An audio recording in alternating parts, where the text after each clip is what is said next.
Unfiltered for Friday, February 1st, 2019. I'm Dr. Avis, in for Roland Martin, who has lost his voice this evening. So we hope you get well soon, Roland. First on tonight's show, New Jersey Senator Cory Booker announces that he's running for president. We've got complete coverage from his social media video to his mom, to his first interview on the Tom Joyner Morning Show, and a look back at his first run for mayor in his hometown of Newark, New Jersey. Next, did the current governor of Virginia, Democrat Ralph Northam, appear in his yearbook page in blackface or Klan robes? We've got the shocking pictures and details later. Republicans say that Democrats' ideas on Medicare for all and taxing the ultra-rich are radical and un-American. Our panel will break that down.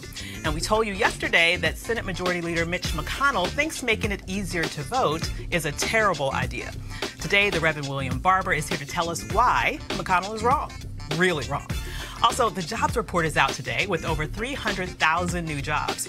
How are African Americans really doing? Well, Dr. Kristen Brody, an economist at Alabama A&M, is here to give the details.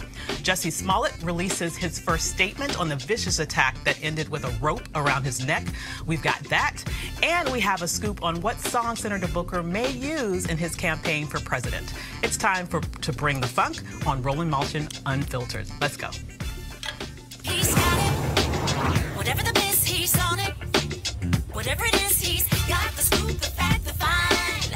And when it breaks, he's right on time and it's rolling. Best believe he's knowing.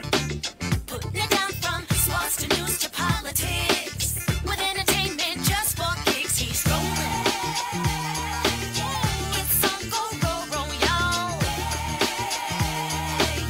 It's Roland Martin, yeah.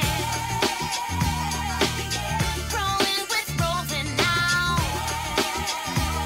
He's funky, he's fresh, he's real, the best, you know he's Roland Martin now.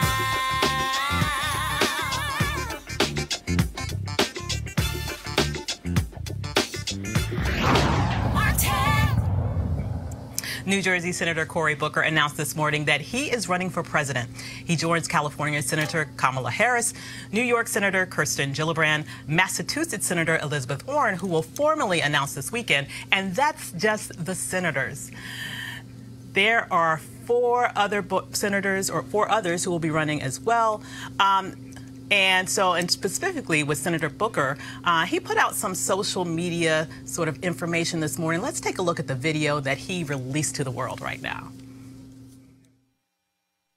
Oh, do we have it or do we not have it? Okay, so we don't have it. Well, we might come back to that. Let's take a look at some footage of him signing his candidate papers with his mother, Carolyn. Do we have that? Do we have anything with Cory Booker? Okay. All right, here I go. Come on. The paperwork is signed. Yeah. I am official. Official for what, sir? Official for running for president. Okay. Can't take it back now. Somebody grab that before he rips it off. Ah, that's so sweet. Well, Booker announced on the very first day of Black History Month, and it's a good time to remember that a total of 10 African Americans have run for president, including Congresswoman Shirley Chisholm, Reverend Jesse Jackson, Alan Keyes, who was a Republican, Senator Carol Moseley Braun, Reverend Al Sharpton, businessman Herman Cain, Dr. Ben Carson, President Barack Obama, Senator Kamala Harris, and now Senator Cory Booker. The senator appeared on the Tom Joyner Morning Show just minutes after he sent out his social media video this morning, and it was his first interview after announcing. Senator Cory Booker, good morning. Good morning, Tom. It's such an honor to be on your show this morning. Oh, man, the honor's all mine. Roland? All right, Senator. I barely got a voice, but everywhere I go, people keep saying, is Senator Cory Booker going to run for president? The question is, sir, are you going to run for president in 2020? Well, I literally just pushed send on my tweet and Instagram accounts, but this is my first time saying it publicly. I wanted to come on this show, Tom, because of what you mean to so many people in this country. I want everybody to know that I am running for president of the United States of America, and just really excited to do so. We live in a nation where people are beginning to lose faith in what we can do together. Folks are feeling left out. Folks are feeling left behind. And I think too many people are beginning to think that the things that are tearing us apart are stronger than the things holding us together. I'm running for president to change that, to reignite our sense of what's possible, and reignite the moral imagination of what we can become together. I believe in this nation. As difficult as our past has been, we have always overcome. We've got a better future ahead of us if we come together, work together, stand together, and I believe, America, in the days ahead, we will rise. And that is why you are running for president. Exactly. This is the story of my life in many ways.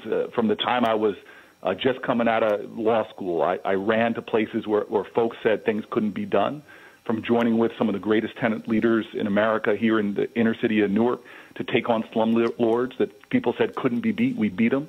From joining with incredible folks in Newark and out of Newark, in a city that folks were demeaning and degrading and people were giving up to, we showed that this city could rise again, and we're now in our biggest period of economic development, of educational improvement. And even down in Washington, D.C., where Roland knows, a lot of people are cynical about what can be done. I went down there not just to talk, but to get things done, and joined with people across the aisle to take the first crack in undoing mass incarceration, to even passing writing a very historic piece of legislation that's going to lead to the biggest investments in low-income areas in our country in decades. So I believe that the history of this country is a testimony to the achievement of the impossible if we stand together, and that's why I'm in this. Senator Cory Booker, this is Sybil Wilkes, and my concern is about who I am as a black woman. And, of course, black women have been the backbone and the greatest supporters of the Democratic Party, not to mention our families and the nation. With a black woman already in the Democratic presidential race, what are you saying to black women and other women of color to get our support? Well, look, my life has been defined by black women. I was born to black parents. From my elders to even in my community. I always say I got my BA from Stanford, but my PhD on the streets of Newark. And anybody who knows our communities know that it's black women that often lead, sustain, nourish, and empower us. And so I'm running for all Americans, but I know that often in the black community, the conditions and the realities are what is a good way, lens with which to view the success of our nation. And so if it's issues from us, unfortunately, leading the industrial world in infant mortality and the death of mothers in the earliest years, to issues of economic empowerment.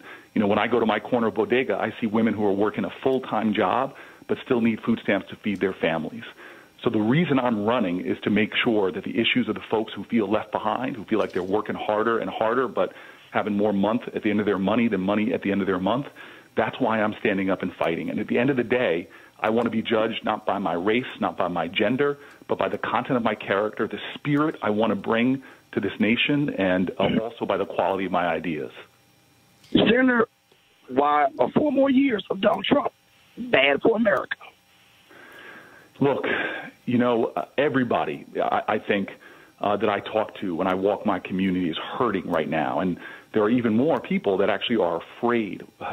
You know, we've seen just a massive increase in hate attacks in our country against so many Americans, whether they're LGBTQ or black folks. And everybody's got to know that I'm running really not to beat anybody. I'm running to unite people, because I know that when we stand together, when we work together, we can rise together. And let me tell you this, we're not going to win this race by showing the worst of who we are, but by the best. And I only know one way, as we were all taught by some of our best ancestors, that you can't drive out darkness with darkness. You got to bring the light. You can't drive out hate with hate. You got to bring the love. And I just think it's time for a more radical empathy for each other in this country, and an understanding that our strength lies in our ability to foster greater unity and to have a revival in this country of a spirit of civic grace. Senator Cory Booker, you also are talking about making this a better nation, and some of the things that you're talking about that you have been very strong in your proposals of bills as well as passing them through the United States Senate. And we're talking about, especially about our drug laws, and that's a great concern for a lot of people, and especially the disproportionate sentences against men of color. And can you talk a little bit about that and how you would like to work with the United States House and Senate to change some of those things? Yeah, we all pledge an oath in this country. We literally swear an oath that we are going to be a nation of liberty and justice for all. For the country that professes the ideals of freedom, to have 1 out of every 4 incarcerated people on the planet Earth here in America, to have 1 of every 3 incarcerated women on the planet Earth here in America. This is a cancer on the soul of our country, and it hurts everybody. When our bridges and roads are crumbling, we invest in the infrastructure of prisons unlike any other civilization in humanity, building a new prison every 10 days from the time I was in law school to the time I was mayor of this great city in Newark. And worse than that, you judge a country often by who they imprison. Some nations put journalists in prison. Some nations put political opposition in prison. You go to prisons in America, and you see that we're shuttling in there the mentally ill. We're shuttling in there the addicted. We're shuttling in there the poor. As my friend Brian Stevenson says, we have a nation that treats you better if you're rich and guilty than poor and innocent. And overwhelmingly, as you said, we disproportionately incarcerate black and brown people. That has got to stop. It's hurting us all. And if folk don't think this isn't a national urgency, there's a great university that put out a study that shows we would have 20% less poverty in all of America if our incarceration rates were in line with other nations. We're not making ourselves safer. We're creating more dangerous conditions, more economic instability. We're hurting not just individuals, but families and communities by over-incarcerating folk.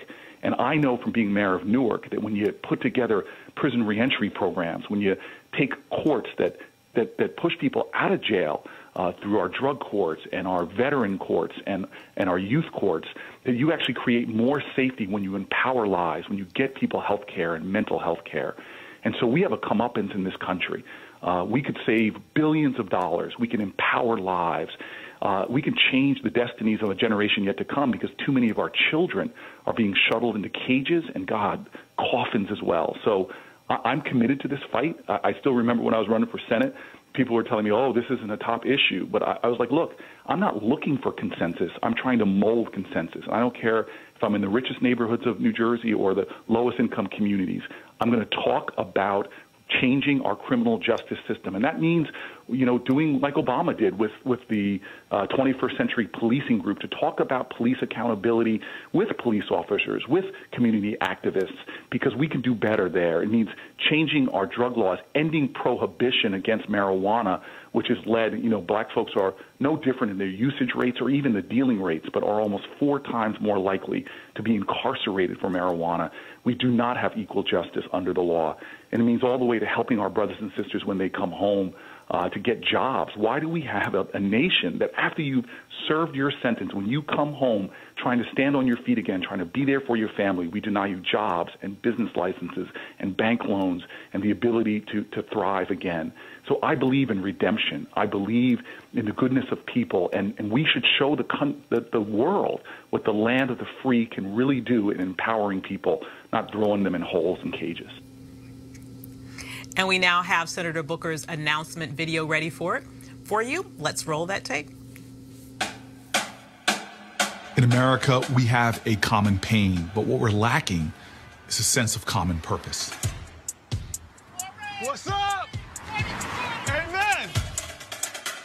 I grew up knowing that the only way we can make change is when people come together.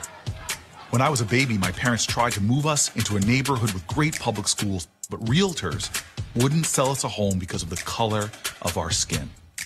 A group of white lawyers who had watched the courage of civil rights activists were inspired to help black families in their own community, including mine. And they changed the course of my entire life. Because in America, courage is contagious. My dad told me, boy, never forget where you came from or how many people had to sacrifice to get you where you are. So over 20 years ago, I moved into the Central Ward of Newark to fight slumlords and help families stay in their homes. I still live there today, and I'm the only senator who goes home to a low-income inner-city community, the first community that took a chance on me. We are better when we help each other. The history of our nation is defined by collective action, by interwoven destinies of slaves and abolitionists, of those born here and those who chose America as home, those who took up arms to defend our country, and those who linked arms to challenge and change it. I believe that we can build a country where no one is forgotten, no one is left behind, where parents can put food on the table, where there are good-paying jobs with good benefits in every neighborhood, where our criminal justice system keeps us safe instead of shuffling more children into cages and coffins, where we see the faces of our leaders on television and feel pride, not shame. It is not a matter of can we. It's a matter of do we have the collective will, the American will. I believe we do. Together, we will channel our common pain back into our common purpose. Together, America, we will rise. I'm Cory Booker, and I'm running for President of the United States of America.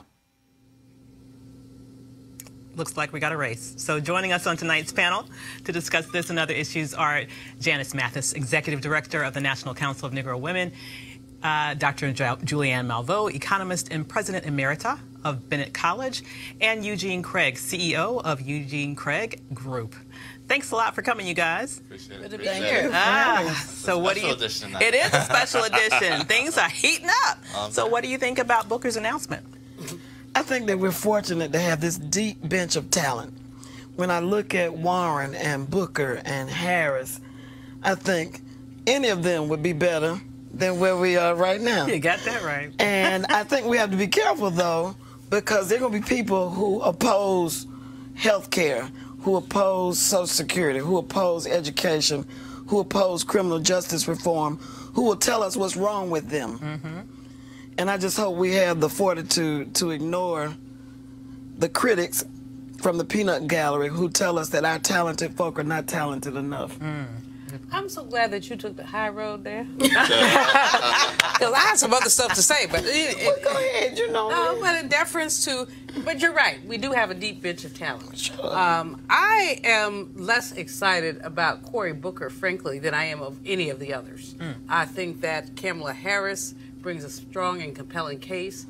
Elizabeth Warren, I love her focus on economic issues, of course, and all of her Consumer Financial Protection Bureau, all of that. Yeah. Although I could whip her for taking a DNA test. Yeah. Deciding that that was a self-imposed wound right there. Yeah. But I love the way that she focused on economic issues, which I don't really see from many of the others.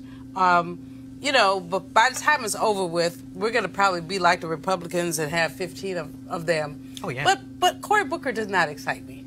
I would just say that. I would just put it out there. He does not excite me whatsoever. I thought his answer on what you think about women was weak. He's got to practice. He's got to do better. But when he started talking about criminal justice and what it means that we have 1 in 3 women who are in prison in this country, that seemed to be coming from his gut. And I think that what people are looking for is authenticity. And that's who he really is. Maybe that's his singer. Maybe so there's Kamala. So there's Kamala, and that's authenticity. I think this brother, you know, he is a how can I put it? He's a media creation from the beginning. He got the New York Times to run for mayor of Newark. He does this little fake Jake stuff of I'm going to stay in the projects. Now, you know, give me a break. You don't think he lives in the projects, Dr. Malveaux? No, Avis, I do not think that, brother man. I know that was some fake Jake stuff, and I just think that a lot of his stuff is fake Jake. But you know what? We're going to see all these people come out and play it out, and it's going to be interesting. Yeah. And you know, it's a year before the first primary. Absolutely. So you know, some people are not going to raise money. Some people go raise money. And it's going to be, you know, I think for Democrats, it's exciting, except for the presence of that idiot from Starbucks. I stopped, you know, this morning, I walked by Starbucks.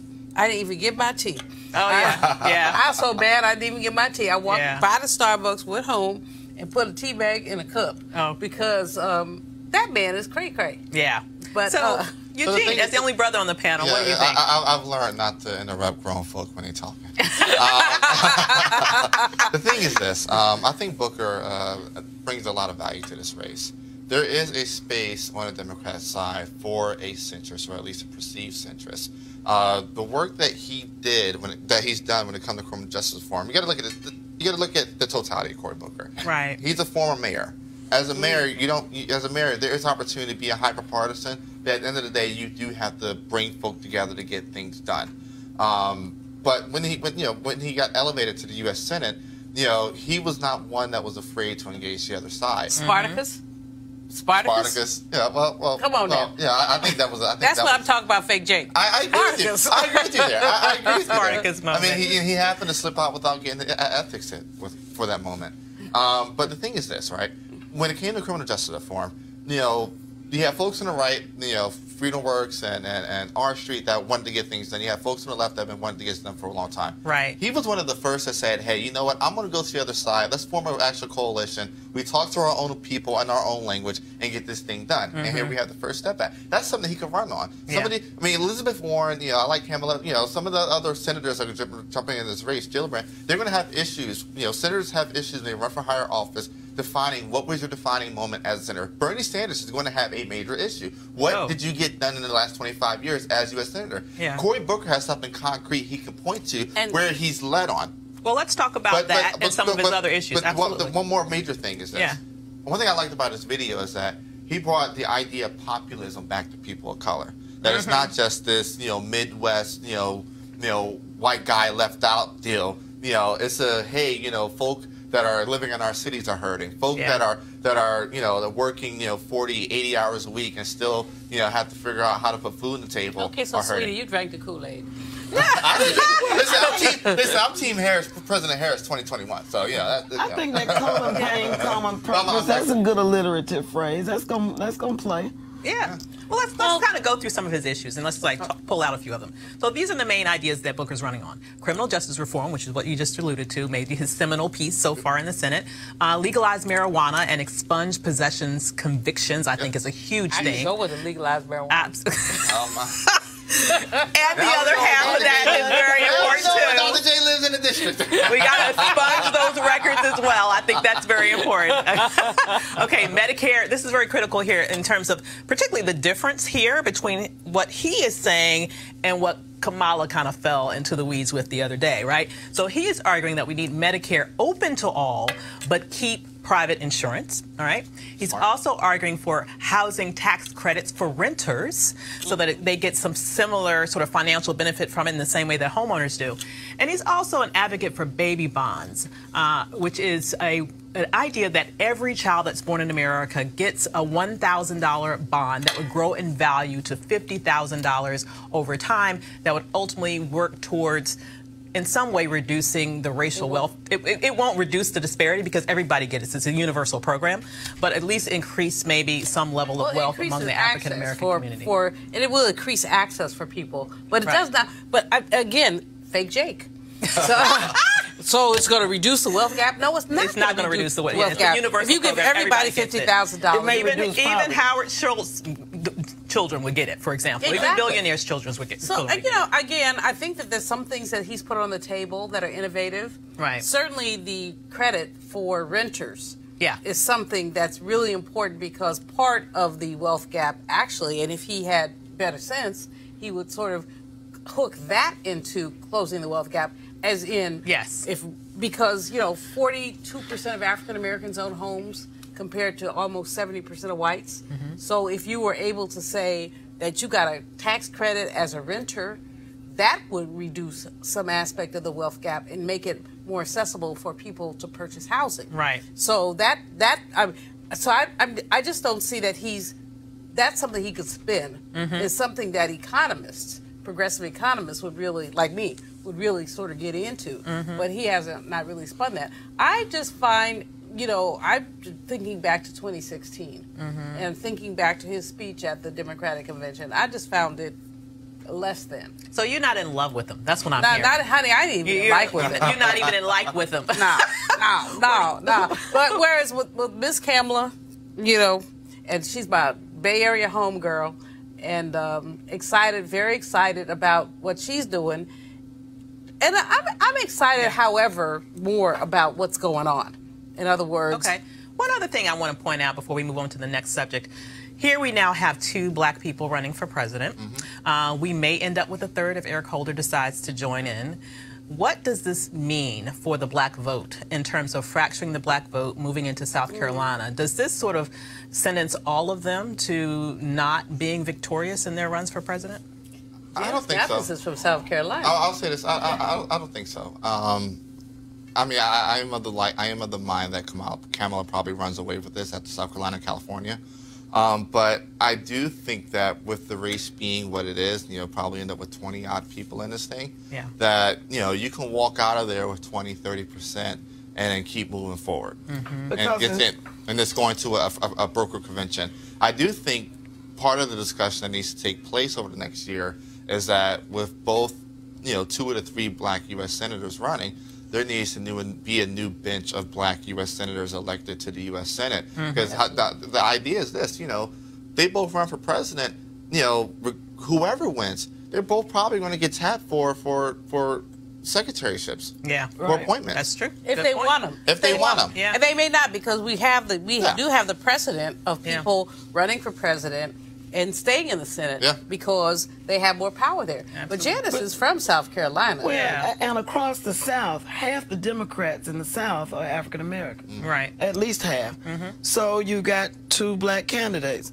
So they split the black vote. They still got, I agree with your figure, about 20% or thereabouts.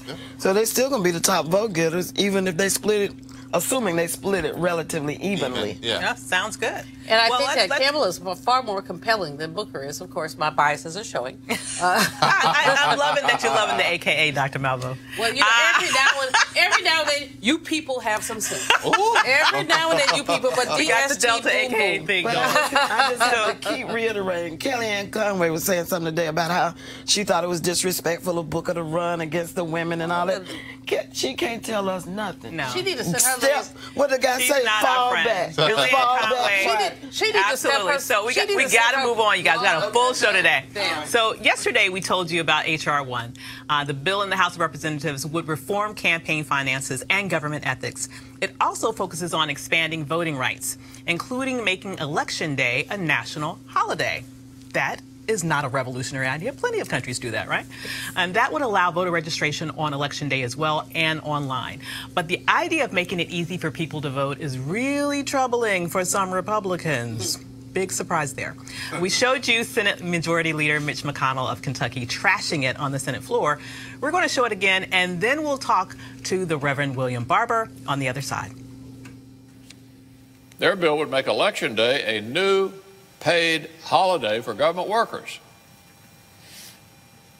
and created an additional brand new paid leave benefit for up to 6 days for any federal bureaucrat who decides they'd like to hang out at the polls during any election. That's what America needs, another paid holiday and a bunch of government workers being paid to go out and work. I assume our colleagues on the other side on their campaigns. This is the Democrat plan to restore democracy? A brand new week of paid vacation for every federal employee who'd like to hover around while you cast your ballot? Just what Americans don't want, another paid holiday. Right. So joining us now by phone is Reverend William Barber, President of Repairers of the Breach. Reverend Barber, welcome to Roland Martin Unfiltered. Well, thank you so much. Thanks so much. Tell Roland I'm thinking about it. About the voice issue, but we certainly are. You know, I listened at McConnell and sound like a modern day George Wallace, you know, standing between voting rights and the people.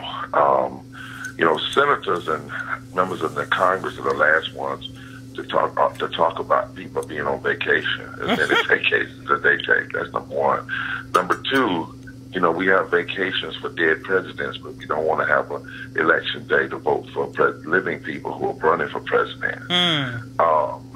but I think also we have to be careful because, everything they do is strategic.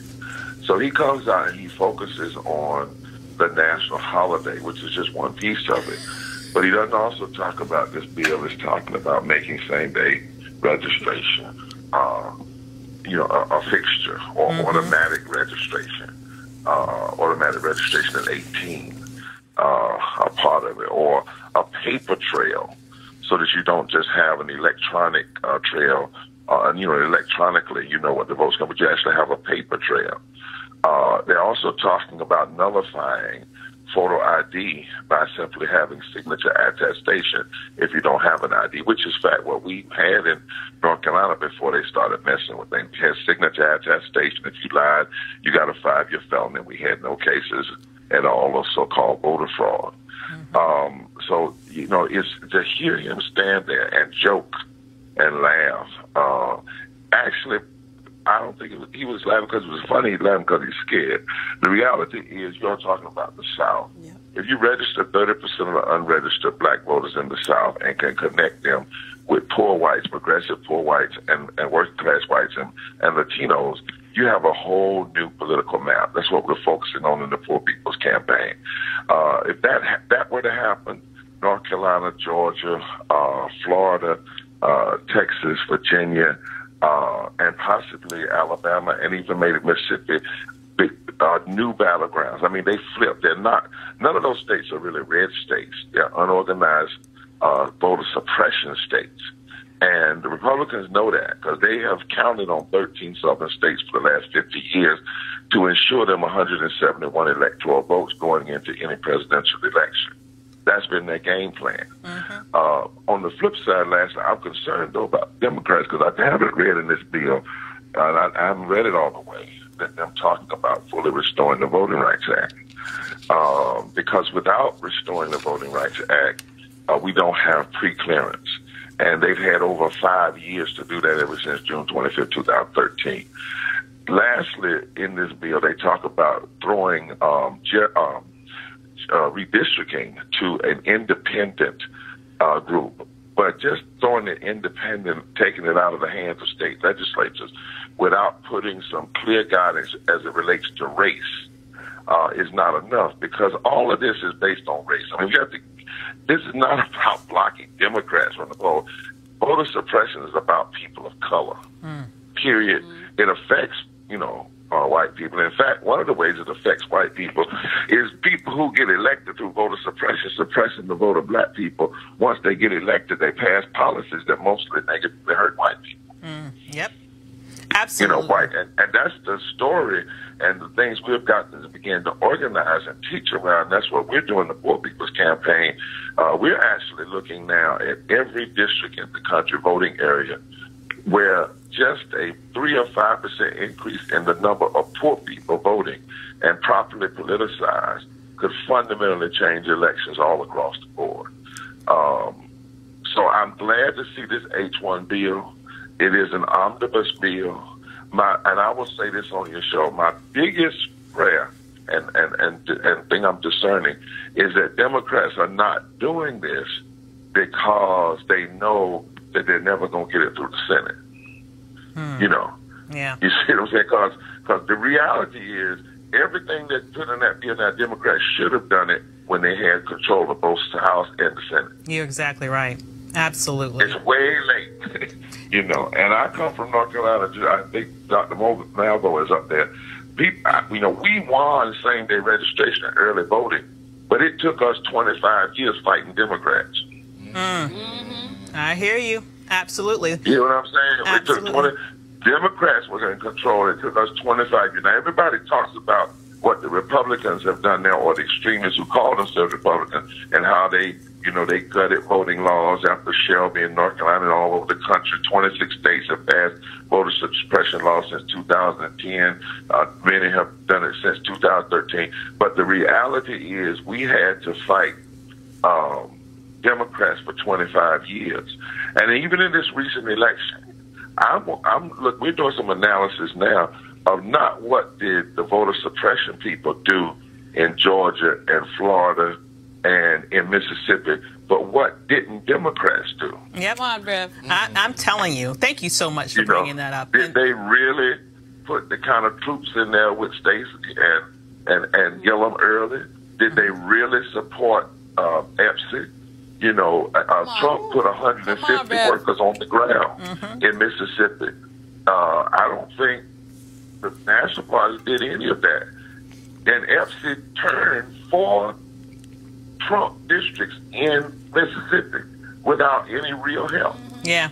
So you see what I'm saying? So I'm glad we're talking about this. It's the most underreported story that we've been talking about in the national news. We talk about Russia, but the reality is Trump did not win because of the Russia.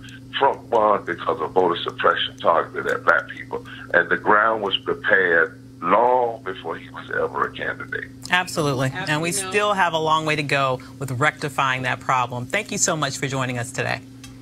Thank you so much. Take care now. Absolutely. I'm gonna call you. You know I love you. Absolutely. So out late this afternoon, the newspaper, the Virginia Pilot, published this page from Virginia Governor Ralph Northam's medical school yearbook. Here he is. The 3 shots on the left of the screen are of Northam. The people on the left in blackface and a Klan robe and hood are hard to identify. The quote says, "There are more old drunks than old doctors in the world, so I think I'll have another beer." The GOP in Virginia is calling on Northam to resign if that is him in blackface. So, well, we can confirm that it's him. He just released a statement saying that it is him. Yeah. Yeah. I think a couple things. First, Gillespie's Oppo team is probably like literally shooting themselves like right now. In the foot. Honestly, if you missed this, probably shouldn't be hired again. Yeah. But I think he probably should step aside. I'm gonna tell you why. Resign as governor? I think he should resign as governor. Give us Governor Fairfax. I'm gonna tell you why. We need to keep the same energy regardless of party. When Republicans do fuckery like this, resign. Right. When DeSantis, Secretary of State, had blackface, and look, get him up out of there. That's right. There has to be a zero tolerance policy as a culture, when it comes to stuff like this. So I think Governor Northam should resign. Looking to negotiate his exit or whatever. But we have to keep the same energy regardless of party, as a culture. Absolutely, because we just had the Secretary of State, as you mentioned, of Florida, caught in a similar scandal, and he's out here. I'm kind of ready for another black governor of Virginia. I would love to see Justin as the governor of Virginia. Absolutely. And I do think that this, the thing that gets me that I don't think we all get is the extent to which racism and blackface and all this is woven into the very fabric of our nation. Yeah. Yes, he should step aside, but there's more than that. Just saying step aside there has to be a moment when we sort of say none of this stuff makes any sense. Right. These Confederate flags, the blackface, the killing of our young people. I mean, all of this is connected. The attack on Jussie Smollett, all of this stuff is connected. And so just stepping aside, I would certainly support that. And I agree with you that it's a bipartisan, we shouldn't say it's okay for one and not the other. Right. But I think it's more than just stepping aside. It's really about how do we begin to unpack this crap and to make it clear that it's unacceptable when people walk around with these MAGA hats on their heads, talking smack to people, whether it's an elder Indian on the National Mall or one of our beloved actors who stood up for better college, one of our beloved actors who's walking the streets of Chicago. Absolutely. So yes, step aside, but more than that. Stepping aside is like putting a Band-Aid on the BS. Step aside and be sentenced to teach 9th grade civics for the rest of his life or something. I think of this as a form of 9th grade civics. You talk about our woven into our history. Thomas Jefferson said, "I fear that God is just." Thinking about the way black folk were being treated in the United States. This has been the deal from the get-go. And I guess I get a little frustrated because I think about what Michelle Obama said. I'm really proud of my country for the first time, and she had to take it back, but she was telling God's whole truth. But tell you what, I ain't never been proud of my country.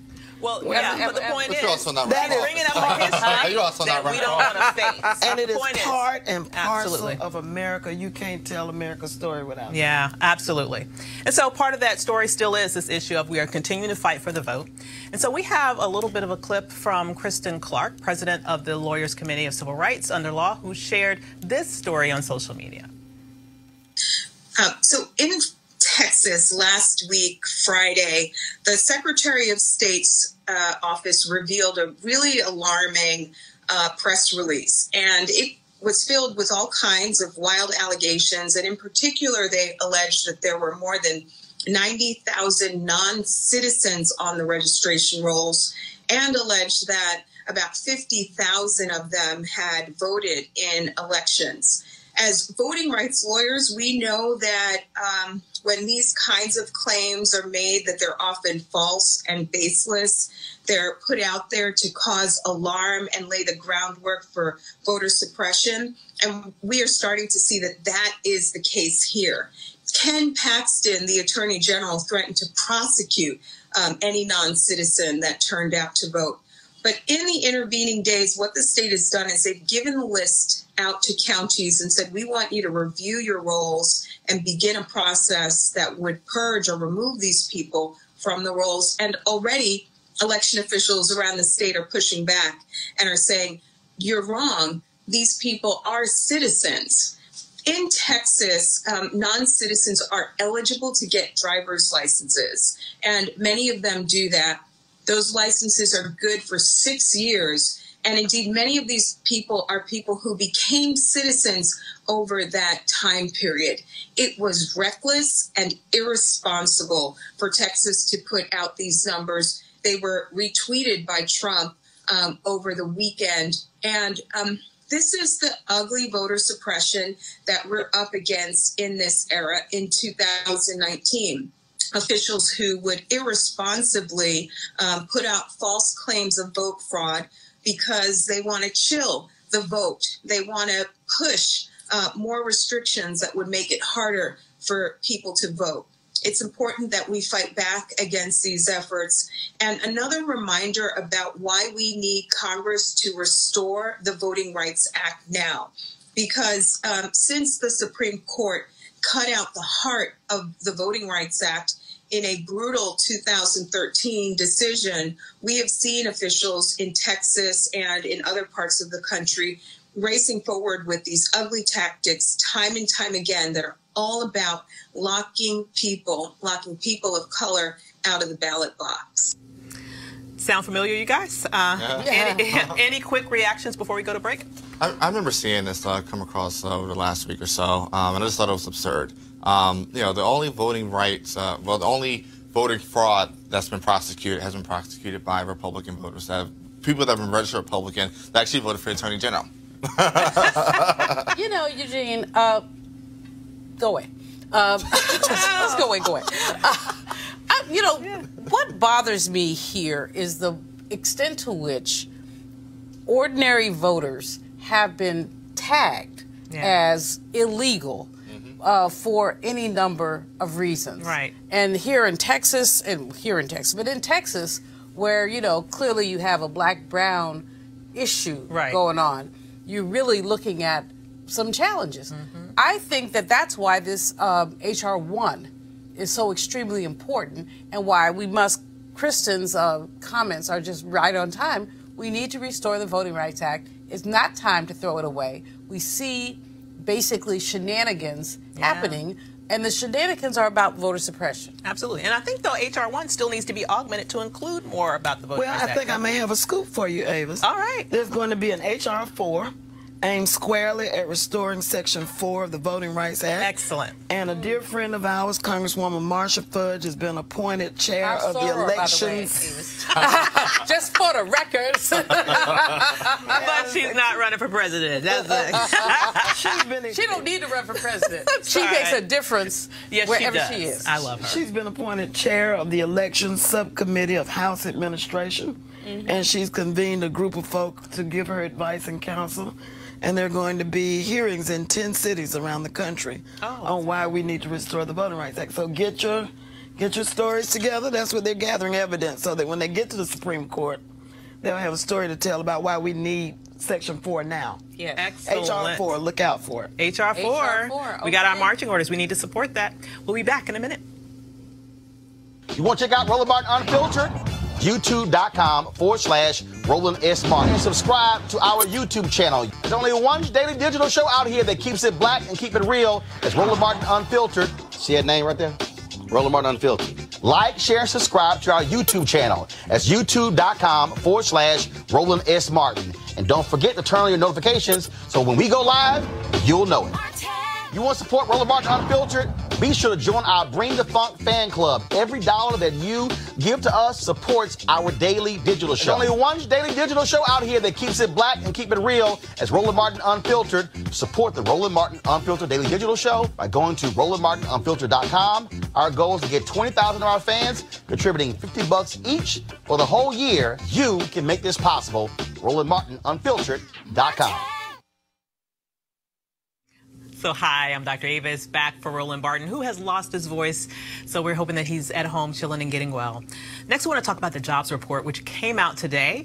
According to this report, the U.S. economy has added over 300,000 jobs in January.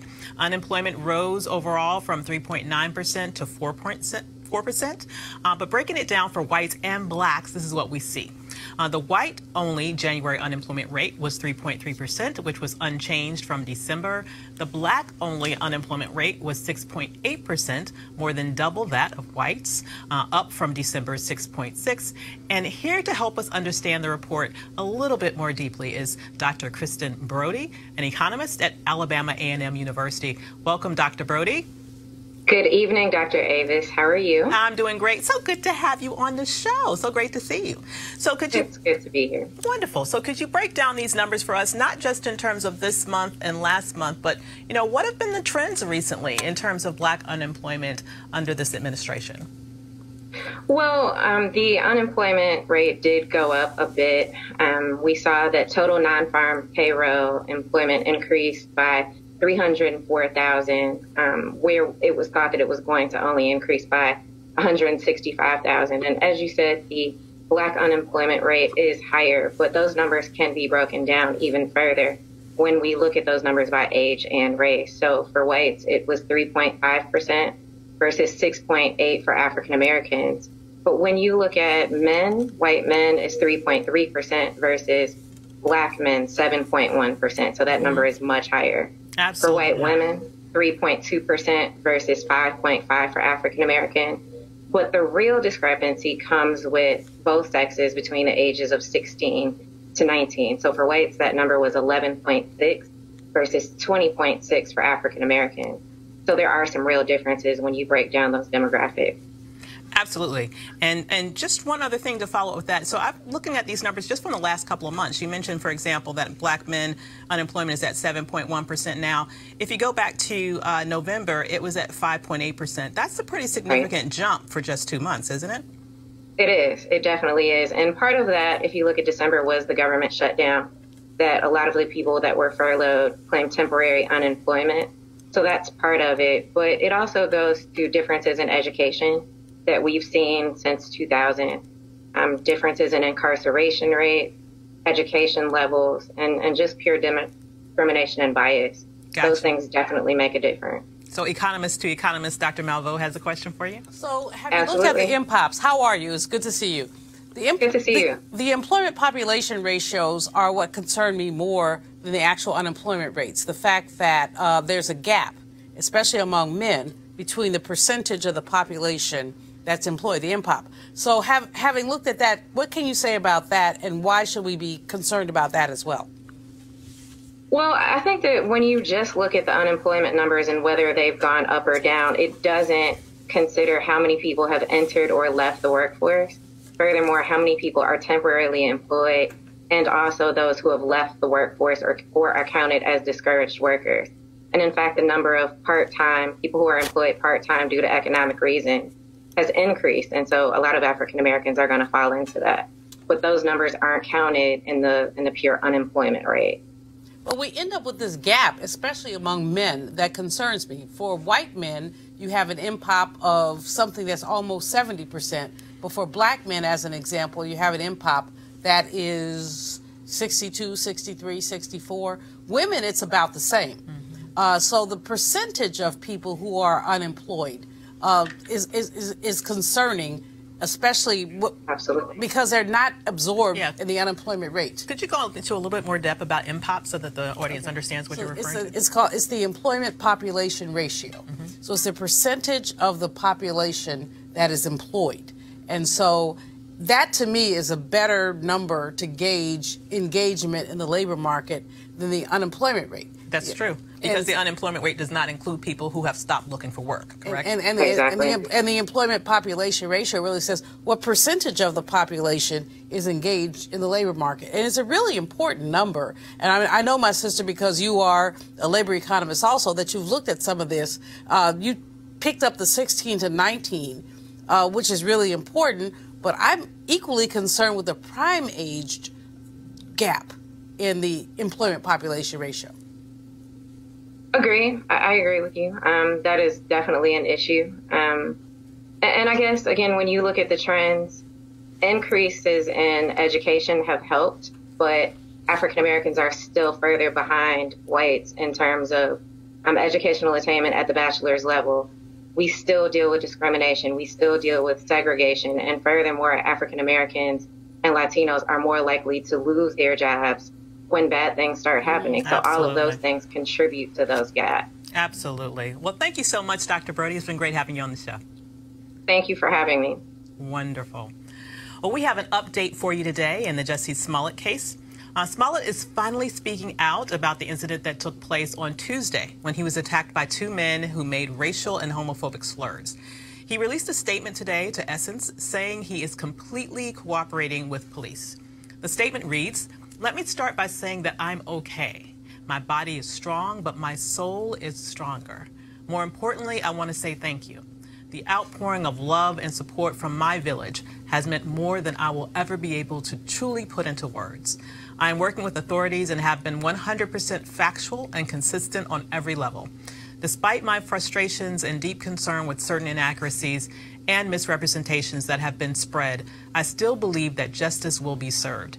As my family stated, these types of cowardly acts are happening to my sisters, brothers, and non-gender conforming siblings daily. I am not and should not be looked upon as an isolated incident. We will talk soon, and I will address all details of this horrific incident, but I need a moment to process. Most importantly, during times of trauma, grief, and pain, there is still a responsibility to lead with love. It's all I know, and that can't be kicked out of me. With love and respect and honor, Jussie Smollett." Wow. Just love his spirit. Love his spirit. Absolutely. We have to take a quick break right now. We'll be right back.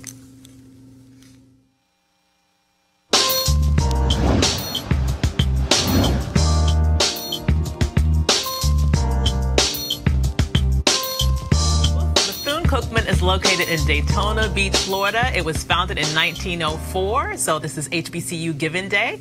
Notable alumni include A. Philip Randolph, Yvonne Scarlett Colden, James Bush III, Rasheen Mathis, and Nick Collins. To support this HBCU, we're going to ask you to go to cookman.edu.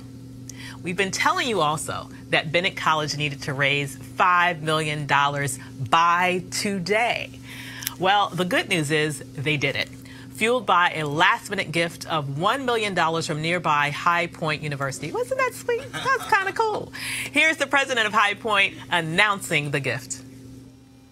Dawkins, will you come up here for just a second? High Point University, ladies and gentlemen, on this evening wants the world to know that we're not going to let Bennett suffer in any way. We're going to see to it. The future looks bright. And so High Point University today is going to offer a challenge. A challenge good for the next 48 hours, between now and Monday morning. High Point University today announces that we are providing for Bennett a gift, an investment in the amount of $1 million.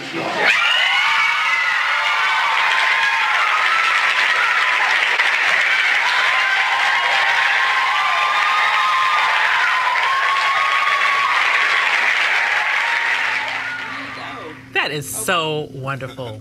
He's such President a cool guy. Emeritus. Yeah, and that's I got my blue on today for Bennett. Awesome. You know, if you see me without red or orange, something going on. So I was channeling Bennett, and Nito Cobain is just an amazing person. Wow. He was president at High Point when I was at Bennett, and he is just, you know, personally wealthy, but also done so much for his campus. Yeah. And has always looked into partnerships. So you know, I'm just grateful. That's beautiful. Just really grateful. And you know, there are about a dozen colleges in the area. Yeah. In the I forget what they call it, the Piedmont Triangle. Mhm. You know, the 5 or 6 in Greensboro. Then you've got High Point, and you've got you know, the other one. I forget.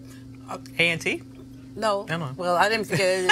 A&T's in Greensboro. Then you've got High Point. Then you've got one other town. And between them is a dozen. Right. And the presidents there tend to be very close. That's Meet good. once a year together, do dinner together. And I mean, I'm going to call Nito when I get home and just say, dude, I love you. But he knows I love him anyway. But that's just so amazing. But Bennett has, you know, it's bigger than Bennett.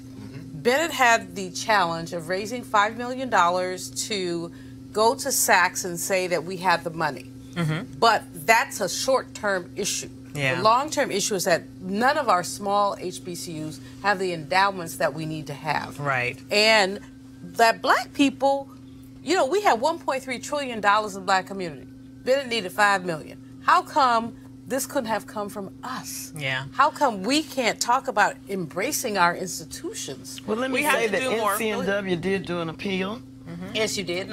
Social media appeal, and it was very successful. And so it was just a drop in the bucket, but well, we did step we up. do. Every And drop helps. It does help. And I do think that you're right. We need to invest more. But I do think a lot of people contributed to this need and answered that call. To everyone who answered the call, thank you. Absolutely. All right. So earlier in the show, I don't even dance real well. So what is it that my friend Stacey Patton is trying to floss? What is flossing? Flossing. That's a whole other dance. Okay. It'll take a while to teach it. It'll take a while to teach I'm it. too old. But anyway, whatever.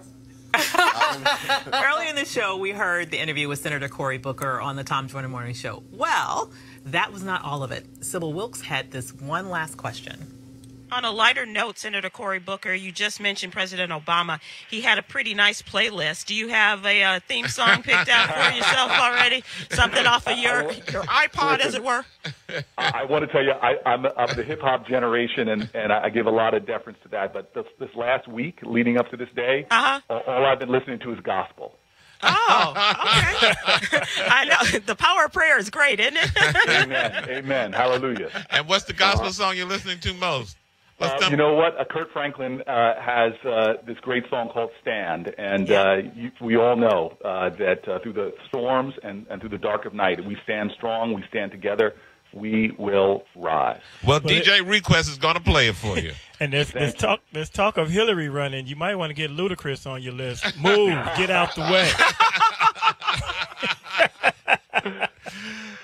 Senator Cory Booker announcing that he's running for president in 2020 on the Tom Joyner Morning Show. My man. Well, I'm Dr. Avis, in for Roland Martin, who will be back to bring the funk on Monday. Have a great weekend. Holla.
You want to check out Roland Martin Unfiltered?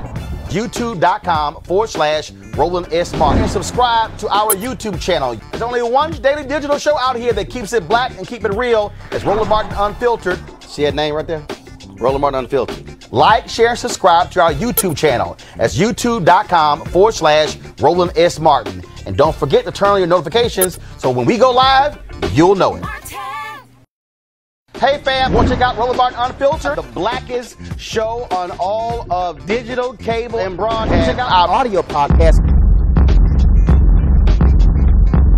There's only one daily digital show out here that keeps it black and keep it real. It's Roland Martin Unfiltered. Press play.